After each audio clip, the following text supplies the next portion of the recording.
Hello everyone. This is my video on preparing a campaign in Ravnica.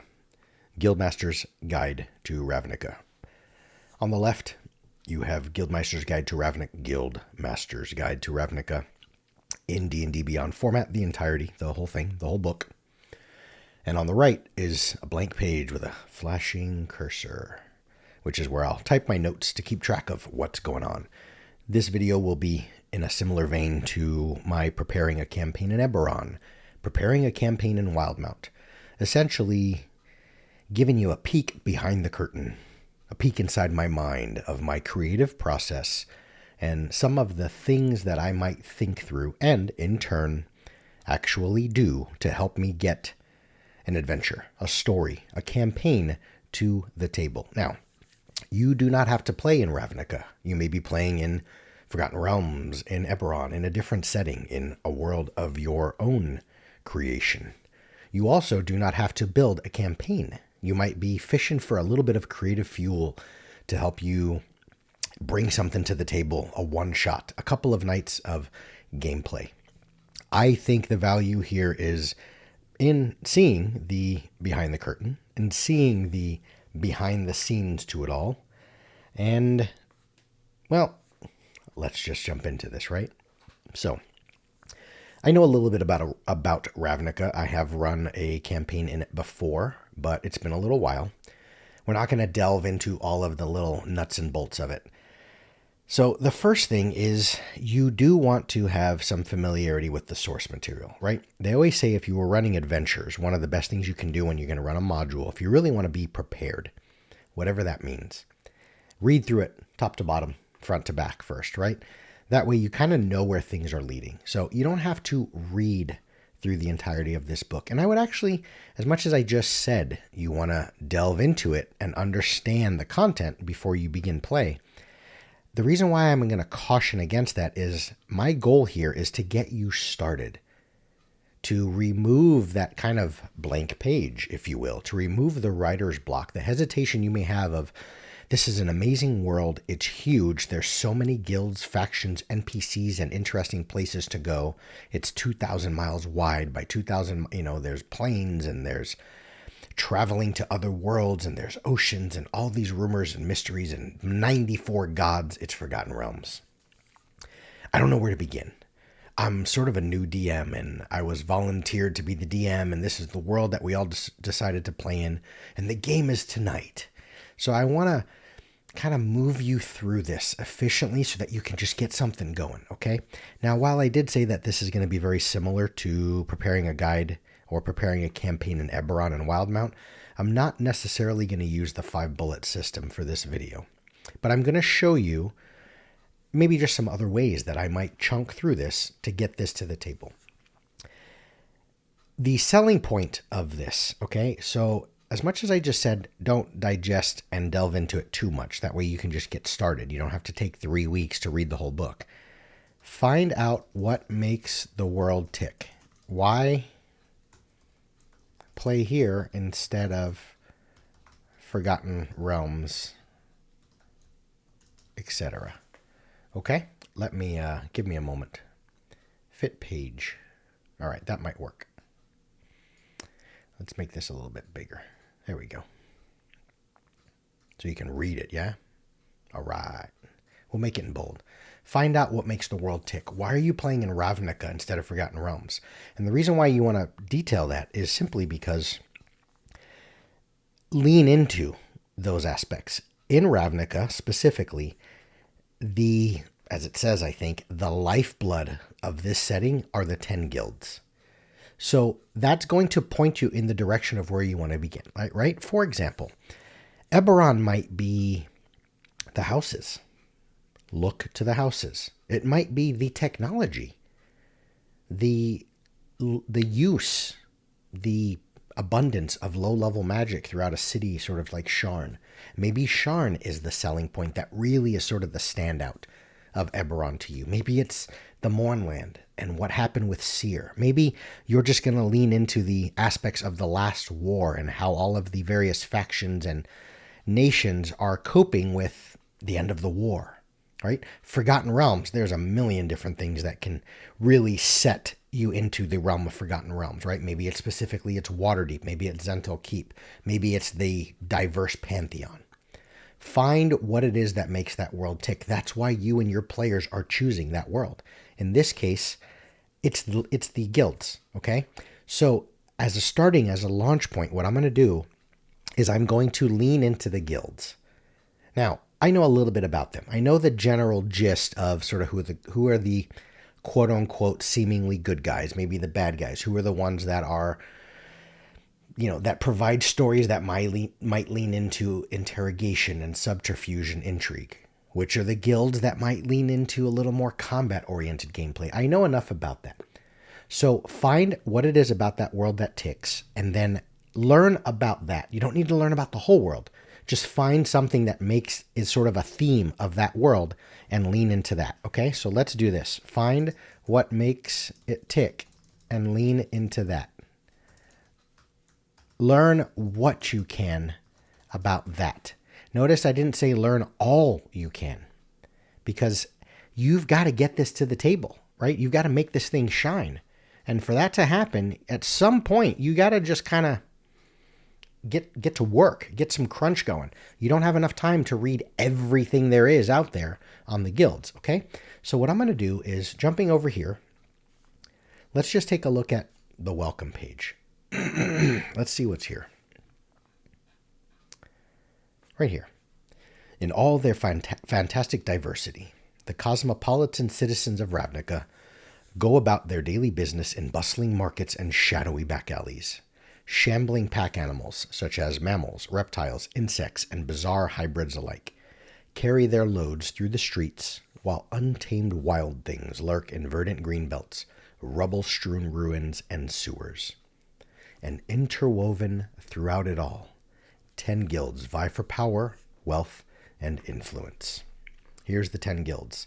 All I'm going to do here is I'm going to read through, and I'm going to see what gets the wheels turning. Now, there's going to be many things that get the wheels turning, but one thing I will also caution you against is, this is an exercise that I've always done, and I learned this through art school and over time with concept art and whatnot. Once the wheels are turning, let's pretend you're building a car, right? And you want this car to take you to the land of creativity.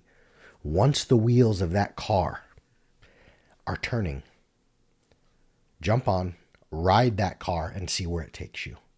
Don't jump out and get into another car, oh, squirrel, because it's inevitable that another car is going to pass by that's a little sexier, that looks a little better, that's a little faster. Don't jump on that new car, which is to say, learn to sort of stifle the creativity, ride the wheels, ride that inspiration, choose, and then dive in. Create, iterate, change, twist, crunch it, make something of it. See where that goes, and if it's not the greatest idea ever, you're done though, right? The game happened, the session happened, the world was built, the campaign, the story was built. Do it better next time. Because you can be stuck in this inspiration. I'm looking for motivation. I'm looking for a spark. You can be stuck in that forever. So what I'm going to do is, as I read through these, once something takes hold, for whatever reason, I'm going to stop right there. Knowing that it may be the third guild that I'm reading about, and I know that there's 7 more that might have something very interesting. But stop, okay? So let's see what's here. The Azorius Senate. The Azorius Senate functions as the government of Ravnica, built on the 3 columns of a legislative, a judicial, and an executive branch, under the leadership of Esperia, the Sphinx Supreme Judge. I like the Sphinx part. That might be sparking something. The Boros Legion, led by the angel Aurelia. The Boros Legion pursues the cause of justice, not merely law enforcement. Boros serves as Ravnica's standing army. House Demir is in the business of information, operating an espionage organization behind a facade of messengers, investigators, and archivists. Its enigmatic leader, Lazav, wears many faces. I could potentially stop there just because I happen to know a little bit more about House Demir, and there's a lot of interesting gameplay there, and that can be an easy out for me. Be careful with that as well, right? Because then what's going to happen is you're going to continue to pigeonhole yourself into kind of leaning into that same spark, because I personally like that X-Files. I like that fringe TV show, that investigative espionage, right? My players thrive on stuff like that as well. They like very heavy combat, probably more than anything else. But I, as a DM, find a lot of interest in the intrigue of that. So therefore, I could easily lean into House Demir and those storylines that might afford. And any other world that kind of has a faction or some theme about it that leans into intrigue and whatnot. So I'm going to be careful with that, and I'm going to move on. The Golgari Swarm. An elf lich named Jared, I think. Jared Vodsavo, I think, is his full name.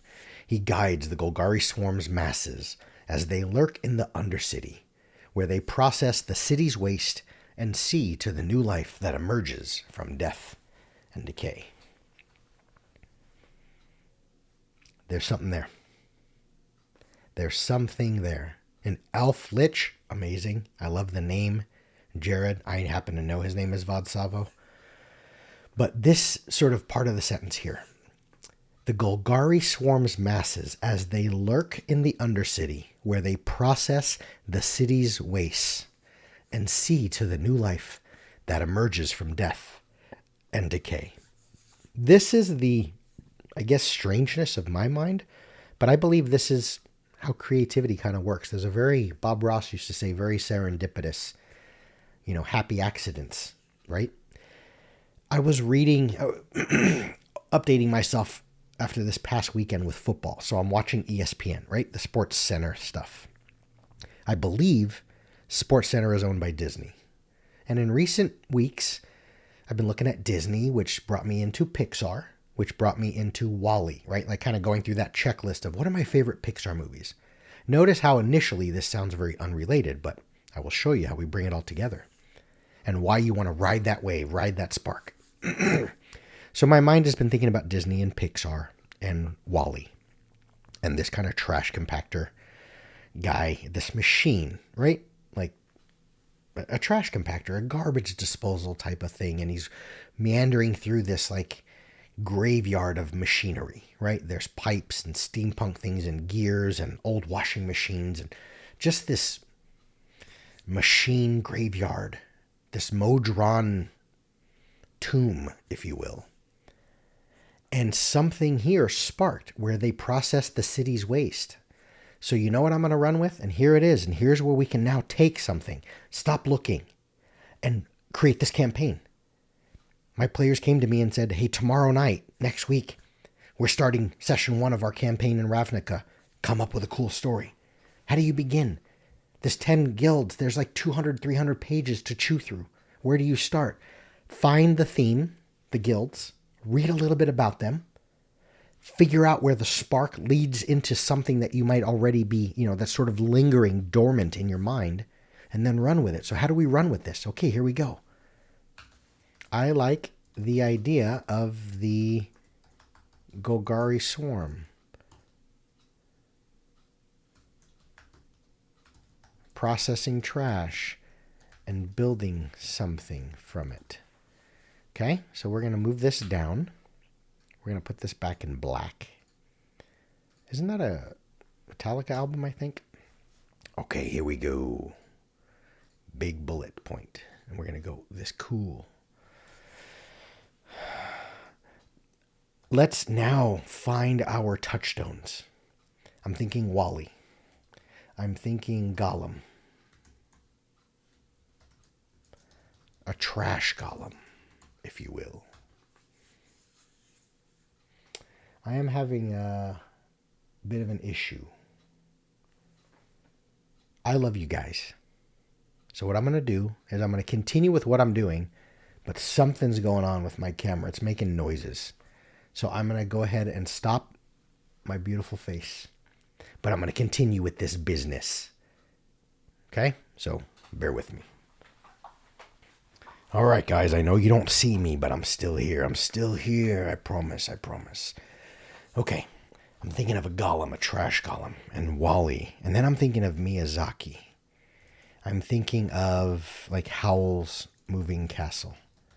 Then I'm thinking of Godzilla, maybe not that big. Maybe more like Pacific Rim sized, which is probably Godzilla sized. That's it. Okay? No real rhyme or reason to why there's only 4 points, but good enough. Good enough for now. Okay? Let's see. Let's do exactly, and let's get some good space. There, that's better. Okay. Those 4 bullets I now springboard off of even further. All right? So here's where I'm going to go with this. Very simple. The PCs, I'm going to make this not bold. And we're going to go black again. The PCs have learned that there is some crazy wizard guy or gal that is building a Frankenstein's monster. A lot of people don't realize, it took me a little bit as well. Frankenstein, I believe, is the doctor. The thing he created is Frankenstein's monster. Frankenstein is not the creature, as far as I know. Correct me if I'm wrong in the comments. But anyway, they've learned that this guy's building something. He is a construct builder, if you will. Specifically, he is built, and I say he, could be she, whatever. It, entity. He is building a trash golem. If he builds this, it will bring about the ruin of all. Maybe it's just simply PC death. Maybe it's someone or something important to them goes away. Maybe the storyline goes down a more difficult and perhaps darker path. Point is, you don't want to let this thing get built. It's going to be a problem. Stop it while you can. Now, the very fact that I'm mentioning this Godzilla Pacific Rim size, that tells me that this thing may be too powerful for the PCs, right? Because if it's Hill Giant in power level, right? But it's massive, right? You know it's going to hit hard. This thing deals, 3d6 plus 15 damage, or it has plus 9 to hit. It's going to Hulk smash level 1 and level 2 PCs. But here's the beautiful part. Since this thing is too powerful for the PCs, we need minions. We need early encounters that link to either the Trash Golem or the Trash Golem's builder. And that is what the PCs are going to fight. So let's look at some more stuff, right? Ravnica. What makes Ravnica shine? What else about it is different from Forgotten Realms? Well, a lot of these worlds and settings, I know in my own Silberat, there's new classes, there's new race options, right? Well, I already knew this before doing the video, but I know that Ravnica offers, I know Ravnica a bit as well from Magic the Gathering. Loxodon, there you go. Elephant people who look very healing, benevolent, kind of furbolgy, right? Like just calm and peaceful. But I'm going to play into them a little bit with, you know what my spark is right here? My wife, when we played our little Ravnica campaign, she was a Loxodon. We only played for like 6-7 levels or something. She played a Druid of the Spores Loxodon. So it was this very, almost this macabre, gothic, just rotting, massive elephant. Like imagine a Druid of the Spores elephant. Like visualize that for a minute, right? So that's what we're going to use because the Loxodon is another theme of Ravnica. It's another thing that links to Ravnica, right? So let's make these bullet points. Loxodon lackeys, that's a good word, are gathering materials from various trash dump sites. They are the sort of the supply chain to this construct builder, the Dr. Frankenstein. PCs must stop the Loxodon. Roll 1d4. How many? There's 3. There you go. Now, let's get into these things. The red stuff. Or whatever color that is. We need Loxodon miniatures or little standees, like Pathfinder pawns. We need dump sites, trash yards for battle mats. We need stats for the Loxodon minions. We need to know what they are carrying. We need to know the consequences should the PCs take away from the doctor builder guy. We need to know what happens if they fail. So before we end this video, I'm going to make this smaller so it fits on one page. Before we end this video, let's digest these a little bit. Notice the content that we've now created from our little bits right here. See, this is all you need because this is what you bring to the table, and I'm confident that this is sufficient to get you through some hours of gameplay. You see, it's how your players respond to these things, not just the six bullet points that I have down there. It's how they respond to everything we've written so far that starts creating more questions as you write these notes. That's what automatically builds your next session for you. That's where you lean, right? If your PCs don't give a whole lot of care about this whole thing, they still fight. They still fight the Loxodon, right? Throw them into the dump sites for a little bit. Something happens, right? Lean into some of the other guilds or whatever guild your PCs are attached to as, starting out with, and say, hey, look into this for me. But the whole, what happens if they fail? Well, if they choose not to pursue this any further, what are the consequences of that? Right? So, but regardless, what your PCs do, how they wrangle through this is going to inform your next session. So notice you only need to prep this session. And now you know what to do. You actually have some tangible steps instead of the overwhelming, I have to make a Ravnica campaign. What do I do? You now can start painting some miniatures, get some elephants, find some miniatures that are sufficient for that. Create some standees, find some artwork. You can simply use little gems, like, what do you call it? Aquarium gems, right? Like for decor. Dice. But show pictures of what the Loxodon might look like. Find some artwork online. Just type in ancient druid elephant or necromancer elephant, something like that. You know what battle mats you can either look for or start drawing out, right?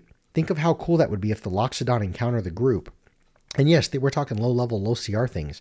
And there's all these little trash heaps with CR 1/8, like insects and just filth and rot. And these are swarms of insects that swarm the players. You need the stats. What's the name of these Loxodon minions? Can they be bartered with? Can they be coerced away from, leaving this job? How stuck are they to this Frankenstein guy? We need to know what they're carrying. If the PCs succeed or they kill them, how much of a hiccup does that cause in the process, in the journey of this thing trying to build this trash column? Are there some key items that are required? Like almost think of Iron Man's heart, right? The center of his body.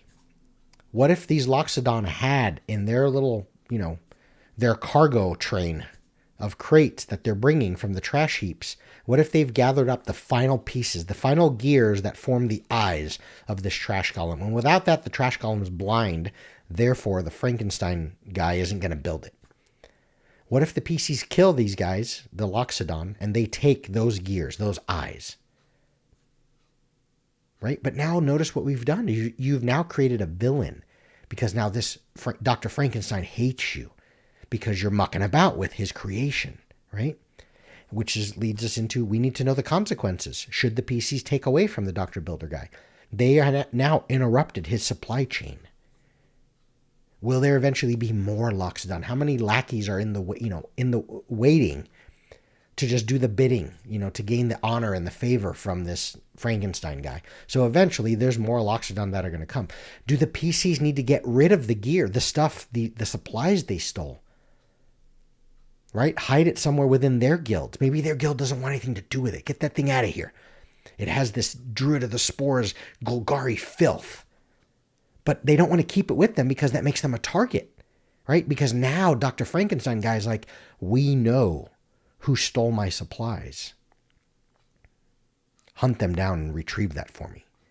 And then eventually you're going to get these higher players involved. But notice how you've just created that content.